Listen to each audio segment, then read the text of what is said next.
Holy spirit, Pentecost, പരിശുദ്ധാത്മാവ്, പെന്തക്കോസ്തി. പെന്തക്കോസ്തി ദിവസം ആചരിച്ച് കഴിഞ്ഞിട്ടുള്ള മാസങ്ങളാണ് നമ്മളിപ്പോൾ.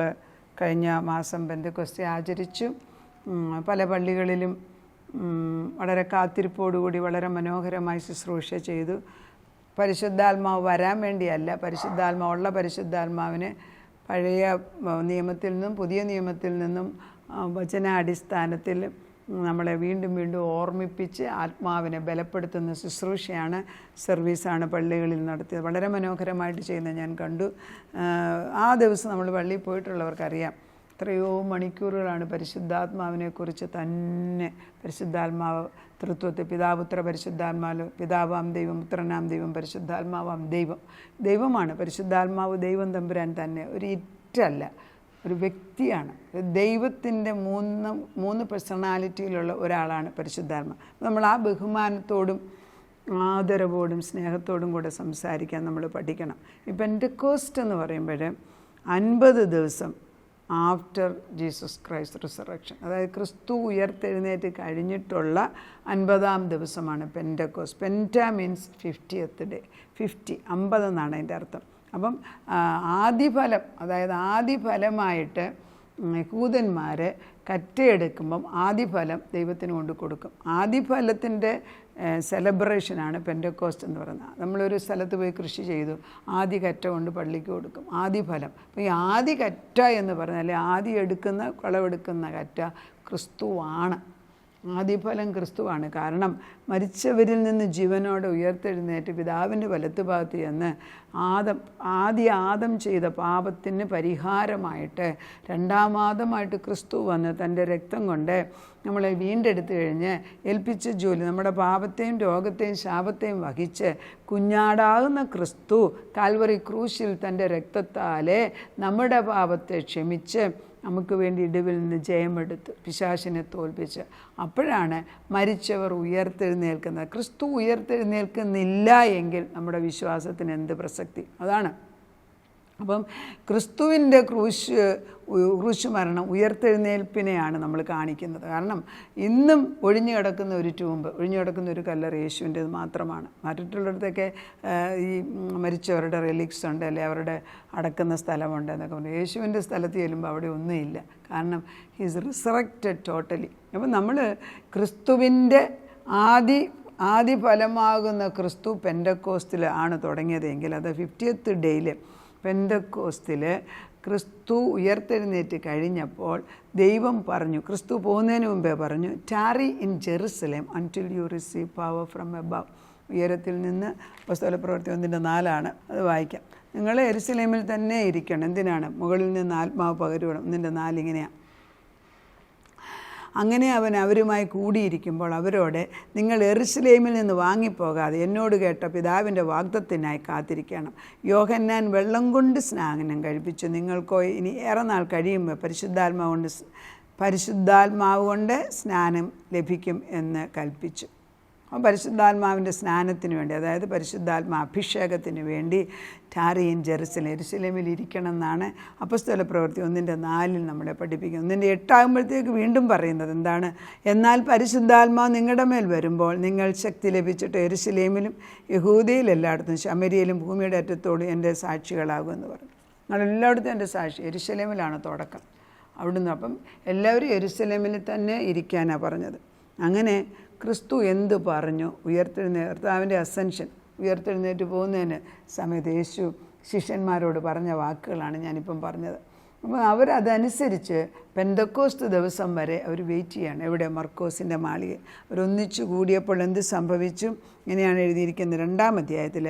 പെന്തക്കോസ്ത് വന്നപ്പോൾ എല്ലാവരും ഒരു സ്ഥലത്ത് ഒന്നിച്ചു കൂടിയിരുന്നു. പെട്ടെന്ന് കൊടിയ കാറ്റടിക്കുന്നത് പോലെ ആകാശത്തു നിന്ന് ഒരു മുഴക്കമുണ്ടായി. അവരിരുന്നിരുന്ന വീട് മുഴുവനും നിറച്ചു. അഗ്നിജ്വാല പോലെ പിളർന്നിരിക്കുന്ന നാവ് അവർക്ക് പ്രത്യക്ഷമായി. അവരിൽ ഓരോരുത്തൻ്റെ മേൽ പതിഞ്ഞു. എല്ലാവരും പരിശുദ്ധാത്മ നിറഞ്ഞവരായി ആത്മാവർക്ക് ഉച്ചരിപ്പാൻ നൽകിയതുപോലെ അന്യഭാഷകളിൽ സംസാരിച്ചു തുടങ്ങി. കർത്താവിൻ്റെ ആത്മാവ് വന്നപ്പം പരിശുദ്ധാത്മാവ് ഈ 120 പേർ, ക്രിസ്തുവിൻ്റെ അമ്മ മാതാവ് അവിടെ ഉണ്ടായിരുന്നു. ഇവരെല്ലാവരും ഇവിടെ ഇരിക്കുമ്പോൾ 120 പേരുടെ മേലും വളർന്ന നാവ് പോലെ തീജ്വാല പോലെ കടന്ന് ഇവരുടെ മേൽ വന്ന് പതിക്കുകയാണ് ചെയ്തത്. ടെയിലേർഡ് എന്ന് പറയും. ഓരോരുത്തരുടെയും ആവശ്യത്തിൻ്റെ ആ തലയുടെ മുകളിൽ അവരവർക്കുള്ള അഗ്നി നാളം വന്ന് നിൽക്കുകയാണ്. അതാണ് പെന്തക്കോസ്തിൽ സംഭവിച്ചത്. ദൈവത്തിൻ്റെ കർത്താവ് പറഞ്ഞു, ഞാൻ പോകുന്നത് നല്ലത്, ഞാൻ പോയാലോ എൻ്റെ ആത്മാവിനെ പിതാവിനോട് ചോദിച്ചിട്ട് എൻ്റെ ആത്മാവിനെ അയച്ചു തരും. അങ്ങനെ തന്നെ ചെയ്തു. കർത്താവ് പറഞ്ഞു, ഞാൻ ജീവിക്കുമ്പം എനിക്ക് എല്ലായിടത്തും ഒരുപോലെ പോകാനൊക്കത്തില്ല, ബിക്കോസ് എനിക്കൊരു ശരീരമുണ്ട്, എല്ലായിടത്തും ഓടിച്ചെല്ലാനൊക്കത്തില്ല. പക്ഷേ ആത്മാവിന് ശരീരമില്ല. ആത്മാവ് സർവ്വവ്യാപിയാണ്, സർവ്വത്തിനെയും അറിയുന്നതാണ്. അപ്പോൾ അതുകൊണ്ട് ആത്മാവിന് എല്ലായിടത്തും ചെല്ലാവുന്നതുകൊണ്ട് ഞാൻ എൻ്റെ ആത്മാവ്, ആരുടെ ആത്മാവാണ്? പരിശുദ്ധാത്മാ, യേശു ക്രിസ്തുവിൻ്റെ. അത് തലയിൽ കയറിയിരിക്കണം. വേറൊരാത്മാ, നമുക്ക് പല ദൈവങ്ങളെ വിളിക്കുമ്പോൾ അവിടെ കൊണ്ടിടും, ഇവിടെ കൊണ്ടിടും, ഇവിടെ കൊണ്ടിടും, അവർക്ക് ദേഷ്യം വരും, ഇവർക്ക് ദേഷ്യം വരും. അങ്ങനെ ഒരു 5-8 സ്ഥലത്ത് ഇവരിങ്ങനെ ഈ മറ്റ് വിശ്വാസികൾ കൊണ്ടുപോയി നേർച്ചയിടും. എന്തിനാ? എല്ലായിടത്തും ഒന്നും പ്രീതി കേട്ടോ, അവിടെ അല്ല. അങ്ങനെ നമ്മുടെ ജീവിതത്തിൽ വരരുത്. യേശുവിനെ അറിഞ്ഞു കഴിഞ്ഞാൽ ഏക സത്യ ദൈവമാവുന്ന ക്രിസ്തു നമുക്ക് വേണ്ടി പിതാവാം ദൈവത്തിൽ നിന്ന് കടന്നു വന്നിരിക്കുന്ന യേശു പറഞ്ഞാണ്, പെന്തക്കോസ്ത് ദിവസത്തിൽ ഞാൻ എൻ്റെ ആത്മാവിനെ പകർന്നതിനെ നിങ്ങളുടെ മേലെല്ലാം അയച്ചിരിക്കുകയാണ്. ഇനിയിപ്പോൾ എന്തിനാണ് വെയിറ്റ് ചെയ്യുന്നത്? ഇനി എന്താണ് കൂടുതൽ തരേണ്ടത്? What more can he give? എന്താണ് തരേണ്ടത്? അത് നമ്മൾ മനസ്സിലാക്കി കഴിഞ്ഞാൽ ഒത്തിരി കാര്യങ്ങൾക്ക് നമുക്കൊരടുക്കും ചിട്ടയും വരും. മത്തായിയുടെ സുവിശേഷത്തിൽ യോഹന്നാനിലും പറയുന്നുണ്ട് 11, ഞാൻ നിങ്ങളെ മാനസാന്തരത്തിനായി വെള്ളത്തിൽ സ്നാനം ഏൽപ്പിക്കുന്നതേ ഉള്ളൂ, എന്നാൽ അവൻ നിങ്ങളെ പരിശുദ്ധാത്മാവിന് തീയാലും സ്നാനം ഏൽപ്പിക്കും. ഇത് യോഹന്നാൻ സ്നാപകൻ പറയുന്നതാണ്. ദൈവത്തിൻ്റെ മക്കളാകുന്ന നമ്മളെ സ്നാനം ഏൽപ്പിക്കേണ്ട ചുമതല കർത്താവിൻ്റെ പരിശുദ്ധാത്മാവിനാണ്. പക്ഷെ നമുക്കൊരു ആഗ്രഹം ഇല്ല എങ്കിൽ ലഭിക്കത്തില്ല. അപ്പോൾ ഈ ആഗ്രഹം പോലും ഇട്ട് തരേണ്ടത് ദൈവമാണ്. അപ്പോൾ നമ്മൾ നമ്മുടെ മക്കളെക്കുറിച്ചോ അല്ലെ ഭർത്താവിനെക്കുറിച്ചോ ആർക്കെങ്കിലും ആത്മാവില്ല എങ്കിൽ നമ്മൾ ആദ്യം പ്രാർത്ഥിക്കേണ്ടത്, ദൈവമേ പരിശുദ്ധാത്മാവിനെ വേണമെന്നുള്ള ആഗ്രഹം ആ ദാഹമാണ്. ദാഹമില്ലാത്തവൻ വെള്ളം കുടിക്കത്തില്ല. ദാഹമുള്ളപ്പോൾ നമ്മൾ എത്ര മൈൽ വേണേലും ഈ മരുഭൂമിയിലൊക്കെ യാത്ര ചെയ്യുമ്പോൾ മരീചിക്ക, അതായത് ദൂരെ വെള്ളമാണെന്ന് വിചാരിച്ചുകൊണ്ട് വെള്ളമാണെന്ന് എത്ര മൈലുകൾ നടക്കും മൃഗങ്ങളും മനുഷ്യരും. ചിലപ്പം വെള്ളമായിരിക്കും, പലപ്പോഴും മരീചികയായിരിക്കും. പക്ഷേ വെള്ളമാണെന്ന് വിചാരിച്ചാണ് ഇവർ നടക്കുന്നത്. വെള്ളത്തിന് വേണ്ടി മനുഷ്യൻ എത്രയോ മണിക്കൂറുകൾ നടക്കാൻ മടിക്കത്തില്ല. നമ്മുടെ ജീവിതത്തിൽ ദൈവത്തിൻ്റെ പരിശുദ്ധാത്മാ പറയുന്നു, വെള്ളത്താലും പരിശുദ്ധാത്മാവിനാലും തീയാലും ഞാൻ നിങ്ങളെ സ്നാനം ഏൽപ്പിക്കുമെന്ന്. അപ്പോൾ വെള്ളത്തിൽ സ്നാനം ഏൽപ്പിക്കുന്ന യോഹന്നാൻ സ്നാപകൻ ചെയ്തു. പക്ഷെ അത് കഴിഞ്ഞിട്ട് യേശുക്രിസ്തു വന്നപ്പോൾ നമ്മളോട് പരിശുദ്ധാത്മാവിനെ കൊണ്ട് അഭിഷേകം ചെയ്യിപ്പിക്കാമെന്ന് വാഗ്ദത്തം ചെയ്തത് പെന്തക്കോസ്ത് ദിവസത്തിൽ നടന്നു കഴിഞ്ഞു. ഇനി ഈ പരിശുദ്ധാത്മാവ് നമ്മൾ പറയുന്ന പോലെ ഇട്ടേച്ച് ഓടിപ്പോകുന്ന ദൈവം അല്ല, നമ്മുടെ കൂടെ വന്നു കഴിഞ്ഞു.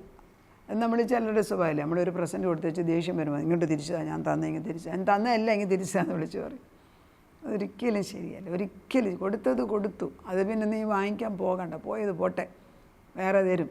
നമ്മൾ ദൈവത്തോട്, അതൊക്കെ നമ്മൾ ദൈവത്തോട് പഠിക്കാൻ നമുക്കൊക്കത്തില്ല. അല്ലെങ്കിൽ നമ്മുടെ സാധനം നമ്മൾ വഴക്കുണ്ടാക്കും. അപ്പം നമ്മൾ മനസ്സിലാക്കേണ്ടത്, അപ്പോൾ പെന്തക്കോസ്ത് ദിവസത്തിൽ ദൈവത്തിൻ്റെ പരിശുദ്ധാത്മാ ഭൂമിയിൽ എല്ലായിടത്തും വ്യാപരിച്ചു കഴിഞ്ഞു.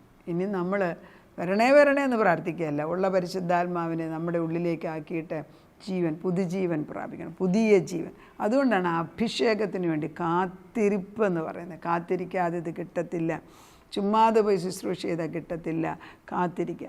ഇപ്രാവശ്യം കാത്തിരിക്കാനായിട്ട് എന്നോട് കർത്താവ് പറഞ്ഞു, ചില ദിവസങ്ങളിൽ കുത്തിയിരുന്ന് പ്രാർത്ഥിക്കാൻ പറഞ്ഞു. ഞാൻ മണിക്കൂറുകൾ ഞങ്ങളുടെ പ്രാർത്ഥനാ കൂട്ടത്തോടെയാണ് എനിക്ക് എൻ്റെ ഫോണിൽ കൂടെയുള്ള പ്രയർ ഗ്രൂപ്പ് നമുക്ക് കാത്തിരിക്കാതെ ശുശ്രൂഷയ്ക്ക് പോയിട്ട് കാര്യമില്ല. ദൈവം പറയുന്നത് കാത്തിരിക്കാൻ. വി ഡിഡ് ഇറ്റ്, ദൈവം പറഞ്ഞതനുസരിച്ച്. അതുകൊണ്ട് തന്നെ ശുശ്രൂഷയ്ക്ക് വന്നപ്പോൾ നമ്മുടെ പ്രാർത്ഥന മാനിച്ചിട്ട് തന്നെ, അല്ലാതെയും കാണും, പക്ഷെ നമ്മുടെ പ്രാർത്ഥന മാനിച്ച് തന്നെ അവിടെ വ്യത്യാസം നമുക്ക് കാണാനിടയായി. കാരണം ആഗ്രഹിക്കുന്നവരെ തൃപ്തിപ്പെടുത്തുന്ന ഒരു ദൈവമല്ലേ. അപ്പോൾ ഈ ദൈവം എങ്ങനെ വന്നാലും ചിലർക്ക് മനസ്സിലാകില്ല. പക്ഷെ നമ്മൾ ആഗ്രഹത്തോടും അനുസരണത്തോടും കൂടെ പോയി നിന്നതിനാൽ അതിൻ്റെ വ്യത്യാസം ഞങ്ങളുടെ ജീവിതത്തിൽ ഞങ്ങളുടെ ഗ്രൂപ്പിലുള്ള എല്ലാവർക്കും ദൈവം തന്നു. എല്ലാവർക്കും ഇതുണ്ടാകട്ടെ എന്ന് ഞാൻ പ്രാർത്ഥിക്കുകയാണ്. അപ്പോൾ പരിശുദ്ധാത്മാവിൻ്റെ നിറവ് പറയുമ്പോൾ നമ്മൾ ആത്മാവിൻ്റെ സ്നാനത്തിന് വേണ്ടി ആഗ്രഹിക്കുക, അതായത് filling with the power of the Holy Spirit. എഫേസ്യർക്ക് എഴുതിയ ലേഖനം 3:16 നിങ്ങളുടെ അകത്തെ മനുഷ്യനെ സംബന്ധിച്ച് ശക്തിയോടെ ബലപ്പെടണം. അത് വളരെ പ്രധാനമാണ്. എന്തിനാ ഈ പരിശുദ്ധാത്മാവിനെ തരുന്നത്? നമ്മുടെ അകത്തൊരു മനുഷ്യനുണ്ട്, ഗൂഢമനുഷ്യൻ. നമ്മുടെ ഈ പുറത്തെയുള്ള സെൻസസ് 5 സെൻസസ് ഉണ്ടല്ലോ നമുക്ക്: കണ്ണ്, ടച്ച്, പിന്നെ കേൾവിയെ, പിന്നെ സ്മെല്ല്. ഓരോ ഈ 5 സെൻസസിനകത്തും നമ്മൾ അകത്ത് പുറത്ത് കാണുന്ന പോലെ തന്നെയാണ് പരിശുദ്ധാത്മാവിനും സെൻസസ് ഉണ്ട്. പരിശുദ്ധാത്മാവിൻ്റെ മണം, നമുക്ക് പരിശുദ്ധാത്മ വരുമ്പോൾ നമുക്ക് മണം അറിയാം. പരിശുദ്ധാത്മ വരുമ്പോൾ ചലനമുണ്ട്. പരിശുദ്ധാത്മാവിൻ്റെ പ്രവർത്തനം വരുമ്പോൾ ടച്ചിങ് ഉണ്ട്. അത് പരിശുദ്ധാത്മ എല്ലാം പുറമേ ക്രിയ ചെയ്യുന്ന സെൻസസ് ചെയ്യുന്ന പോലെ തന്നെ അകത്തെ മനുഷ്യനും സെൻസസ് ഉണ്ട്. പക്ഷെ നമ്മൾ ഒരിക്കലും അകത്തെ മനുഷ്യൻ്റെ കണ്ണ് തുറക്കണേന്ന് ആദ്യം പ്രാർത്ഥിക്കേണ്ടത്. അകത്തെ മനുഷ്യനെ എങ്ങനെ പുഷ്ടി പിടിപ്പിക്കും? നീ അന്ധനായിരുന്നാൽ എത്ര കാലത്രം കാണുന്നത്? നീ ബധിരനാണെങ്കിൽ എങ്ങനെ സംസാരിക്കാനും കേൾക്കാനും ഒക്കെ? അപ്പം ചെകിടനും ബധിരനുമായിട്ടിരിക്കാതെ ദൈവത്തിൻ്റെ ആത്മാവിനെ സ്വീകരിക്കാൻ തക്കവണ്ണം നമ്മുടെ അന്തരാത്മാവിനെ ദൈവം ഇന്ന് തുറപ്പിക്കുന്ന ആ ദിവസമാണ്. ആരും എനിക്ക് വേണ്ടി പറയും, എല്ലാവരും പറയുമെന്നൊന്നുമല്ല, ആര് പറയുമെന്ന് ദൈവം ചോദിക്കും. It's an open invitation. ആർക്കും പറയാം, പക്ഷേ എടുത്തു പറയാനുള്ള ധൈര്യം ആർക്ക് എടുത്ത് ഉപയോഗിക്കുന്നു. എന്ത് വന്നാലും ഞാൻ പറയും, എന്ത് പ്രശ്നം വന്നാലും ഈ ദൈവത്തിന് വേണ്ടി ഞാൻ ദൈവവുമായിട്ടൊരു ഉടമ്പടിയാണ്. ഇവിടെയാണ് ഉടമ്പടി. ഈ ഉടമ്പടിയെക്കുറിച്ച് വീണ്ടും വീണ്ടും പറയിപ്പിക്കുന്നു. ഉടമ്പടി എന്ന് പറയുന്നത് ദൈവവും നമ്മളുമായിട്ടുള്ള ഒരു സ്നേഹബന്ധമാണ്. അബ്രഹാമും ദൈവവുമായിട്ട് ഉടമ്പടി എടുത്തു. അതുകൊണ്ടാണ് പിന്നെ നമ്മൾ അബ്രഹാമിൻ്റെ സന്തതിയായിട്ട് നമ്മൾ മാറുന്നത്. ഉടമ്പടി എന്ന് പറയുമ്പം രണ്ട് സൈഡുകൾ, ദൈവവും മക്കളുമായിട്ട്, ദൈവം നമ്മളുമായിട്ട് ഒരു അഗ്രിമെൻറ്റ്, അതായത് ഞാനും നീയുമായിട്ട് ഒന്നിച്ചാകുകയാണ്. അതായത് പണ്ട് കാലങ്ങളിൽ ഉടമ്പടി കഴിയുമ്പോൾ പ്രധാനപ്പെട്ട ഉടമ്പടികൾ ഇവിടെ ഇങ്ങനെയുള്ള ഈ നരമ്പ് മുറിക്കും, വേറെ അപ്പുറത്തെ ആളിനെ മുറിച്ചിട്ട് ഇവർ രണ്ടുപേരും കൂടെ കൈ കോർത്ത് പിടിക്കും, ഇങ്ങനെ അപ്പുറത്തെ ഇപ്പുറത്തെയും കൈ, നമ്മുടെ അല്ല വ്യത്യാസമാണ്. അപ്പോൾ രക്തം രണ്ടും കൂടെ ചേർന്നിട്ട് പറഞ്ഞു, ഇനി ഈ ഉടമ്പടി മരണം വരെയും നമ്മൾ മുറിക്കത്തില്ല. അതാണ് ദൈവമായിട്ടുള്ള നമ്മുടെ ബന്ധം. ഈ ജീവിതകാലത്ത് ഒരിക്കലും നമുക്ക് ദൈവത്തോടുള്ള ഉടമ്പടി മുറിക്കാൻ അവകാശമില്ല. പിന്നെ നമ്മൾ മുറിച്ചാലും അവൻ മുറിക്കത്തില്ല. അതുകൊണ്ടാണ് ഉടമ്പടിയുടെ ഈ ഉടമ്പടിയെക്കുറിച്ചൊക്കെ പലരും അവിടെ ഉടമ്പടി എടുത്തു ഇവിടെ ഉടമ്പടി അത് നേടിയെന്ന്. പക്ഷേ ഉടമ്പടിയുടെ കാതലായ സത്യം എന്താണെന്ന്, ദൈവവുമായിട്ടുള്ള നമ്മളും മനുഷ്യനും ദൈവവുമായിട്ടുള്ള ഉടമ്പടിയാണ്. അത് നമ്മൾ ഒരിക്കലും മറക്കല്ലേ. ആ ഉടമ്പടിയിൽ ഉറച്ചു നിൽക്കാൻ പ്രാർത്ഥിക്കണം. ആ ഉടമ്പടിയിൽ എൻ്റർ ചെയ്യണം. ദൈവത്തോട് നമ്മൾ അടുത്ത് ചെല്ലുക. പെന്തക്കോസ്ത് എന്ന് പറയുന്നത് ദൈവത്തിൻ്റെ പരിശുദ്ധാത്മാവിനെ ഭൂമിയിലേക്ക് ആദ്യ വിളവെടുത്ത് ദൈവം ക്രിസ്തു ചെന്ന് കഴിഞ്ഞപ്പോൾ നമുക്ക് വേണ്ടി അയച്ചു തന്ന ആത്മാവാണ് പരിശുദ്ധാത്മാവിൻ്റെ ആത്മാവ്. പുതിയ നിയമത്തിൽ പരിശുദ്ധാത്മാവ് നമ്മുടെ കൂടെ ഉണ്ട്. നമ്മുടെ സഹായിയും നമ്മുടെ കംഫർട്ടറും നമ്മുടെ ഹെൽപ്പറും നമ്മുടെ സർവ്വവ്യാപിയുമായ പരിശുദ്ധാത്മാവ് ഇപ്പോൾ ഭൂമിയിലുണ്ട്. എന്നാൽ ഈ പരിശുദ്ധാത്മാവിൻ്റെ ജോലിയാണ് യേശു ക്രിസ്തുവിനെ കാണിച്ചു കൊടുക്കുക എന്നത്. ഈ പരിശുദ്ധാത്മാവ് ഇല്ലെങ്കിൽ ആരും യേശുവിനെക്കുറിച്ച് അറിയത്തില്ല. അവിടെ നമ്മൾ ഇടയ്ക്കിടയ്ക്ക് അല്ലെങ്കിൽ ഓർക്കുമ്പോഴെല്ലാം കർത്താവേ നിൻ്റെ പരിശുദ്ധാത്മാവിനെ ശക്തമായിട്ട് ദേശത്തേക്ക് അയച്ചിരിക്കുന്ന ആത്മാവിനെ ജീവിപ്പിച്ച് ഒന്നും കൂടെ വീണ്ടും ജീവിപ്പിക്കാമെന്ന് ചോദിക്കുന്നുണ്ട്. ആത്മാവിൽ ഉറപ്പിക്കാൻ നമ്മൾ പ്രാർത്ഥിക്കാം. തലമുറ മേൽ ദൈവത്തിൻ്റെ പരിശുദ്ധാത്മാവിൻ്റെ അഭിഷേകം ചെന്ന് വീണിട്ട് ദൈവത്തെ ഉള്ളുകൊണ്ട് സ്നേഹിക്കുന്ന ഒരു ഹൃദയം നമുക്ക് ചോദിക്കാം. അങ്ങനെ ദൈവത്തോട് നമുക്ക് പറയാം, ദൈവമേ ഞാൻ നിന്നിൽ ആശ്രയിക്കുന്നു, നിൻ്റെ ആത്മാവ് എന്നെ പുതുസൃഷ്ടിയാക്കിയിരിക്കുന്നു, അതിനാൽ ഞാൻ പുതുസൃഷ്ടിയായി മാറി. പഴയതെല്ലാം ഇതാ കഴിഞ്ഞു പോകുന്നു, ആത്മാവിൽ പുതുക്കമുള്ളവരായി മാറുക. അതാണ് ഇപ്പോൾ 3 പ്രാവശ്യം കുമ്പിട്ട് എഴുന്നേൽക്കുമ്പോൾ പുതുസൃഷ്ടിയായി എഴുന്നേൽക്കുന്നു എന്ന് പറഞ്ഞ് നമ്മൾ പറയുമ്പം പഴയത് കഴിഞ്ഞു പോവുകയാണ്, പഴയത് ഉരിച്ചു കളയുകയാണ്. അങ്ങനെ പുതുസൃഷ്ടിയായിട്ട് ജീവിക്കാൻ നമ്മളെ ദൈവം ആഹ്വാനം ചെയ്യുമ്പം കൂടുതൽ ബലത്തോടും കൂടുതൽ ശക്തിയോടും കൂടെ നമ്മളെ ഈ ഓർമ്മിപ്പിക്കുക. ഈ പഴയ നിയമത്തിൽ എപ്പോഴും ഇടയ്ക്കിടയ്ക്ക് വിളിപ്പിച്ചിട്ട് തോറ വായിച്ച് കേൾപ്പിക്കും. അത് പഴയ കാര്യങ്ങൾ തന്നെയാണ്, പക്ഷേ they reminders because it is to be reminded. ഓർപ്പിക്കുക. അത് തന്നെയാണ് ഞാനും ചെയ്യുന്നത്. അതൊരു പുതിയ കാര്യമൊന്നുമല്ല, ദൈവം തമ്പുരാൻ ചെയ്ത കാര്യം തന്നെ വീണ്ടും ഓർപ്പിക്കുന്നു. ആത്മാവിൽ ബലപ്പെടാം. നമുക്ക് പ്രാർത്ഥിക്കാം. അതിപരിശുദ്ധൻ അതിപരിശുദ്ധൻ അതിപരിശുദ്ധനായ ദൈവമേ, തൃത്വത്തിൽ ഒരുവനായ ദൈവമേ, പിതാവാം ദൈവം, പുത്രനാം ദൈവം, പരിശുദ്ധാത്മാവാം ദൈവം, ഈ 3 പേരും ഒരുപോലെ പ്രധാനപ്പെട്ടതാണ്. എന്നാൽ ഇന്നിപ്പോൾ ക്രിസ്തു ക്രൂശുമരണം ഏറ്റെടുത്ത പിതാവിൻ്റെ സന്നിധിയിൽ വലതുഭാഗത്തിരിക്കുമ്പോൾ യേശുക്രിസ്തുവിൻ്റെ വാഗ്ദത്തം പ്രകാരം പരിശുദ്ധാത്മാവിനെ ഞങ്ങൾക്ക് പെന്തക്കോസ്ത് ദിവസം തന്നു കഴിഞ്ഞു. അന്ന് മർക്കോസിൻ്റെ മാളികയിൽ കൂടിയിരുന്ന എല്ലാവരുടെ മേലും പരിശുദ്ധാത്മാവ് വ്യാപരിച്ചു, അവർ അന്യഭാഷയിൽ സംസാരിച്ചു എന്ന് വേദപുസ്തകത്തിൽ എഴുതിയിരിക്കുന്നു. അത് കഴിഞ്ഞിട്ട് ആത്മാവ് നിറഞ്ഞിട്ട് പത്രോസ് ദൈവത്തിൻ്റെ സത്യവെളിച്ചങ്ങൾ വിളിച്ചു പറയുന്നതായിട്ട് നമുക്ക് കാണാം. ഞങ്ങൾ നിന്നോട് ചോദിക്കുന്നു, ഇതിനൊരു വാഞ്ച ഇട്ട് തരണം. ദൈവത്തിൻ്റെ ആത്മാവിനെ കൊണ്ട് നിറയ്ക്കാൻ. എന്തിനാണ് ദൈവത്തെക്കുറിച്ച് ചിന്തിക്കുന്നത്? ദൈവം ഉണ്ടോ? പരിശുദ്ധാത്മാവിൻ്റെ കാര്യം. പരിശുദ്ധാത്മാവില്ലാതൊന്നും ഈ ഭൂമിയിൽ നടക്കത്തില്ല കർത്താവേ. മനുഷ്യൻ അന്ധമായിട്ട് നടക്കുന്നു. നിൻ്റെ അമിതമായ സ്നേഹം കൊണ്ട് നീ അവരെയും അറിയുന്നവനെ അറിയാത്തവരെ നീ പരിപാലിക്കുന്നു, അത്ര തന്നെ. സൂര്യൻ്റെ പ്രകാശം എല്ലാ മക്കൾക്കും, നല്ലവർക്കും ദുഷ്ടനും ഒരുപോലെ കൊടുക്കുന്നുണ്ട്. മഴ പെയ്താൽ നല്ലവർക്കും ദുഷ്ടനും മഴ അയച്ചു കൊടുക്കുന്നുണ്ട്. അതുപോലെ തന്നെ പരിശുദ്ധാത്മാവിനെ നീ അയച്ചിരിക്കുക.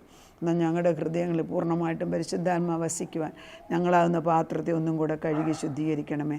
അവിടെ നിന്ന് അത് ചെയ്യുന്നതിനാൽ സ്തോത്രം. പ്രാർത്ഥനകളുടെ ഉത്തരം തന്ന ദൈവത്തിന് നിന്നിലേക്ക് ഞങ്ങളുടെ പാത്രങ്ങളെ തുറന്നു വെച്ച് തരുന്ന കർത്താവേ, വീണ്ടും വീണ്ടും ഞങ്ങളെ നിറച്ച് ഓവർഫ്ലോ ചെയ്യുന്ന പോലെ ആക്കിയെടുക്കണമേ എന്ന് പ്രാർത്ഥിക്കുന്നു.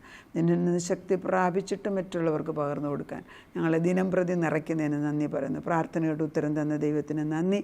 യേശുക്രിസ്തുവിൻ്റെ പുണ്യനാമത്തിൽ തന്നെ. ആമേൻ.